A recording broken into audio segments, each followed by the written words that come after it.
Hi there, everyone. This is Darkside2K7, aka Sonic Sky to help you have a fantastic Tuesday and everything. Yes. As you may know, I'm going to be doing my upcoming NFL picks video, so it's gonna be a good one as always. However, that's not what I'm doing right now. Shameless pandering. All right, I managed to check off the shameless pandering bit, so that's all good in the hood now. Well, anywho, remember the Taliban? You know, the one that said that they were going to going to respect women's rights under Taliban rule. They got, however, most of us who have a working brain can see that bullshit come from my way. Unfortunately for us, and I had to say that, you got woke idiots who took whatever the Taliban said with fucking face value without thinking, wait a minute, I feel like they don't actually mean it. And lo and behold, I was right. I hate being right, but what can you do? What the fuck can you do, my dudes?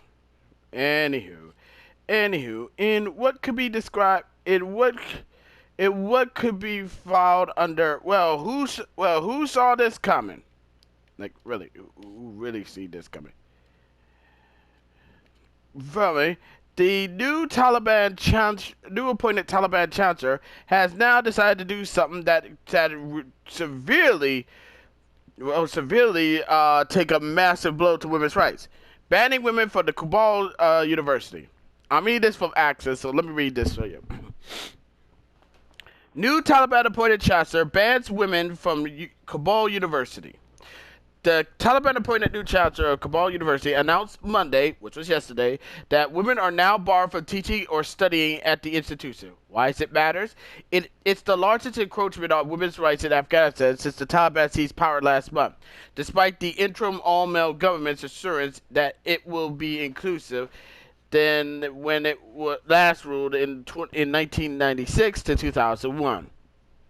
We all know that was bullshit. Under the Taliban's stricter interpretation of Muslim law, women and girls back then were banned from education and work, and women were only allowed out of public if accompanied by a male family member. Many were punished if they disobeyed. What they're saying, I give you my words as a chancellor of Kabul University, tweeted the new Kabul University chancellor Mohammed Asghar, as long as the real Islamic environment is not provided for all, women will not be allowed to come to universities or work. Islam first.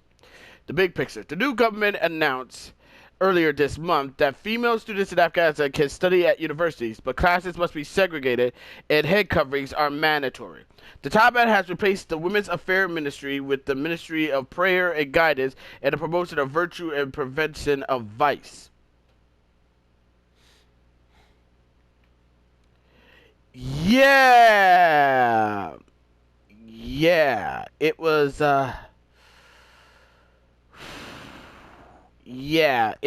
it's not really looking so it's not looking really good. It's really not looking good. I'm trying to get the New York Times article. Yeah, of course I know. Of course Sean really. Here we go. This is more into it. I guess I can. Okay. Let me read this one. Yeah. Okay. New Taliban chancellor bars women from Kabul University. The new policy for Afghanistan, Premier University, is another major blow. To women's rights under Taliban rule, and to a 2-decade effort to build up higher education. Tightening the Taliban's restriction on women, the group's new chancellor of Kabul University announced on Monday that women will be indefinitely banned from the institution either as instructors or students. I give you my word as chancellor of Kabul University, Mohammed Nasser Khan said in a tweet on Monday, as long as the real Islamic environment is not provided for all, women will not be allowed to come to universities or work. Islam first. The new university policy echoes the Taliban's first time in power in the 1990s, where women were only allowed in public if accompanied by a male relative and would be beaten for disobeying and were kept for school entirely. Some female staff members who have worked in relevant freedom over the past 2 decades pushed back against the new decree, questioning the idea that the Taliban had a monopoly on defending the Islamic faith. In this holy place, there was nothing un-Islamic, one female lecturer said, speaking on the condition of non-honoring out of fear of reprisal, as did several other interviewed by the New York Times. Presidents, teachers, engineers, and even mullahs have trained here and give this to society, she said. Kabul University is the home to the nation of Afghanistan. In the days after the Taliban seized power in August, officials went to pains to insist that this time would be better for women, who would be allowed to study, work, and even participate in the government. I call bullshit. I really did call bullshit, and lo and fucking behold, I was fucking right. But none of that has happened. I wonder why. Taliban leaders recently named an all-male cabinet, my bad. The new government has also prohibited women from returning to the workplace, citing security concerns, though officials have described it as temporary. The original Taliban movement did that as well in its early days in the 1990s, but never followed up. 2 weeks ago, the Taliban replaced the president of Kabul University, the country's premier college, with Mr. Ghani, a 34-year-old devotee of the movement who has referred to the country schools as, he said it, not me, centers of prostitution. It was another grave blow to the Afghan higher education system that had been buoyed for years and hundreds of millions of dollars in foreign aid, but this has been willing since the group's return to power. There is no hope. The entire higher education system is collapsing, said How about it? A former spokesman of the Ministry of Higher Education, who was also the lecturer of journalism school at Kabul University. Everything is ruined. Tens of thousands of public university students are staying home because their schools are closed. The American University in Afghanistan, in which the U.S. invested over $100 million, have been abandoned completely and taken over by the Taliban. Professors and lecturers from across the country, many of whom were educated overseas, have fled their posts in anticipation of more stringent regulations from the Taliban. In their wake, the government is appointing religious purists, many of whom have minimum academic experience, and to head the institution.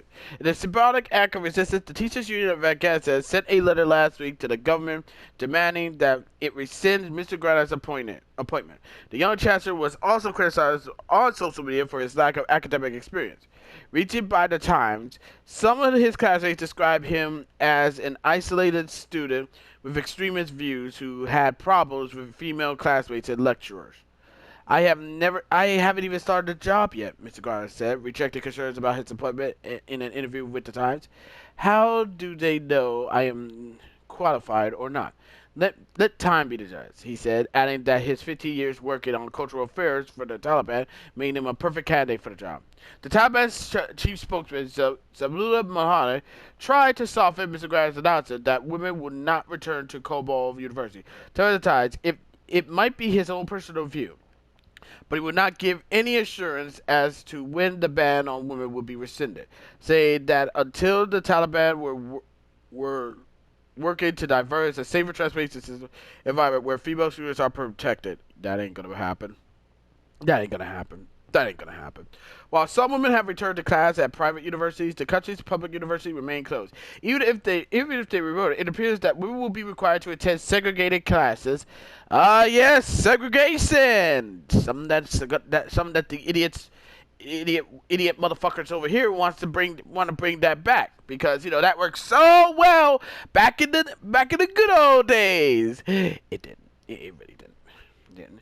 With only women as instructors, but with so few female teachers available, and many of them still publicly restricted for working, many women will almost certainly have no classes to attend.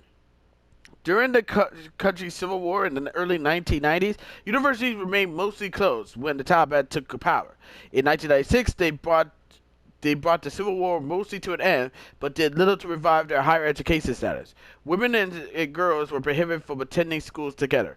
Following the American invasion of 2001, the United States poured more than $1 billion into expanding and strengthening Afghan colleges and universities. American allies, as well as the international institutions like the World Bank, spent heavily as well. By 2021, there were more than 150 institutions of higher education, which educated nearly 500,000 students, approximately a third of whom were women. Foreign aid for higher education came to an abrupt halt after the Taliban takeover in August. Money for the United States and its NATO allies ended, as did funding from the World Bank and the International Monetary Fund. That effectively deprived thousands of government workers and teachers of their salaries. According to the estimates by lecturers who spoke at the Times, more than half of the country's professors have left their jobs. Kabul University has lost a quarter of its facility, one of the university's board members said, adding that in some departments like Spanish and French language, there are no teachers left. Kabul University is facing a brain drain, says Sami Bastua, a journalist and former lecturer at Kabul University Social School of Public Policy, who spoke over the phone from Ankara, Turkey. He flew out of the country the day before Kabul fell to the Taliban. He said, but has kept in touch with his students back home. They were disheartening, especially the girls, because they know that they won't be able to go back, he said. The exodus of intellectual capital is not limited to Kabul University. As the University of Herat, in western Afghanistan, only 6 out of 15 professors remain in a journalistic facility.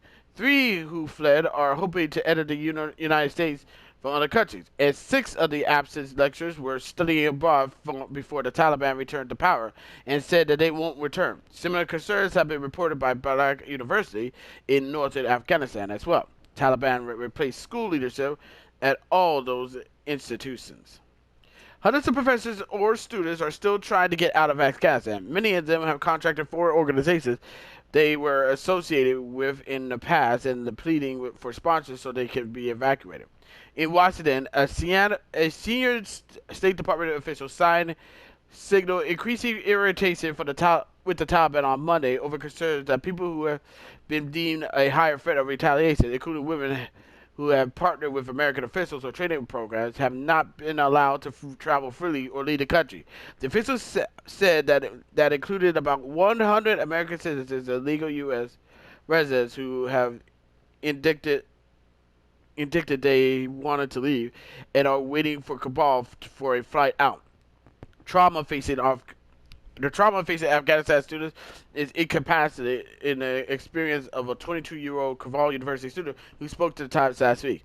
In November 2020, with the capital still in the hands of its pro-Western government, gunmen from ISIS walked into the classroom at Kabul University and opened fire, killing 22 of her classmates. After escaping through a window to save her life, she was shot in the hand while running from the building. She was left traumatized with the chronic pain, but still continued to attend classes. By August, when the Taliban soldiers entered Kabul, she was only months away from receiving her degree. But now, the Taliban decree appears that had rendered her dream impossible. All that hard work I have done so far looks like it's all gone, she said. I find myself wishing I had died in the attack with my classmates instead of living to see this. Yeah. This is, like I said, this is really bad, and wow, it really said all the hard work that the women tried to do all the way back, and you wonder, and yes, I know you're wondering, because of course you have to wonder. What about the feminist who cares about women's rights? Do you hear? Are they gonna talk about this? Are they actually gonna bring a peep at it? Are they actually going to say something? Say that this whole thing is completely fucked up? Well, knowing me, I'll spare you the details and just say the following: fuck to the nah. No. No, no, no, no, no, no, no, no, no, no, no, no, no, no. Fuck no, because apparently for them, no, because apparently for for those woke idiots, they're more concerned about Gamergate, or for the. Yeah, I could take that down. No, of course, you think that lefties and feminists will talk about it. Oh, Hollywood will talk about it. No, really? Fuck no. They're more concerned about talking about no, they're more concerned about talking about women, about stupid ass shit, about stupid other shit like I don't know. Let's see, coding, about Gamergate, or women, or a bronze fucking statue, of in Europe. I mean, in Italy, showing a bunch of skin. They have, yeah. Talk about priorities, and also with them talking about all that other stuff, but not this. Sets women's rights back to so many years in Afghanistan. It's proved that feminism, this modern day feminism, they don't fucking care about women. They don't. They never had. They never will. And when they do talk about women, they always want to talk about how it affects them, and not the rest of the world. So yeah, like I said, I'm not surprised. I'm not too surprised. I'm not angry. I'm just very disappointed, to be perfectly honest. Yeah, yeah. Cabal's, yeah. The Taliban is banning women from getting higher education, which is really fucked up on so many levels. But to the blue hair feminist motherfuckers, they don't care. They don't fucking care, because that's not a problem. Worried about fictional anime butts is a problem. Seeing Jessica Rabbit as a sex symbol is a fucking problem. A statue showing fucking skin is a fucking problem. Priorities, man. You're doing it wrong. Like, really, you're really doing it wrong. But that's just my 2 cents of the whole thing which is why I knew when Cabal fell, and I said that I knew when Cabal fell, and then I said that the women there is gonna get fucked up, that the women there, they're gonna catch hell for this. I wasn't being an asshole. I wasn't. I was just telling it like it is. And also I said that the so-called feminists who scream that they care about women's rights, they ain't gonna do it. They ain't gonna say shit about it, because they're full. They ain't full, because they're full of shit. They always has been. They always will be. They always claim like they care about women's rights, but hands down.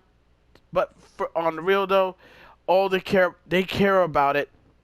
They don't care. They care about it, but they only care about it when it fits their narrative.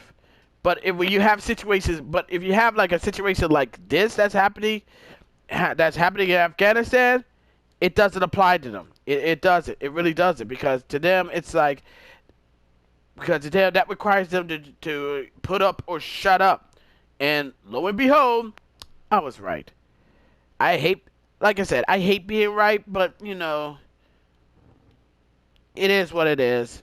And like I said, they ain't gonna say shit about it, because if they do, then that means that they have to actually give a fuck. But that's just my 2 cents on the whole thing But I would like to know what your comments on this. As always, be sure to leave a comment, like this video, subscribe to the channel, click the notification bell so you don't miss an update, share for friends, share with neighbors, share significant others, and that's about it. Until next time, this is DarkSide2K7, aka Sonic Sky 6, signing off. Thank you for taking the time out of your schedule to watch this video. It really means a lot, and I will see you in the next one. Alright? God bless you all. And to every one of you feminists, male feminists, woke lefties, and woke Hollywood, who ignored the shit that's happening in Afghanistan, with the Taliban pulling this bullshit to the women, banning them from the Kabul University. Yet you want to come here and preach about about other shit but not focus on this. I only got one thing to say. Fuck you. Fuck you.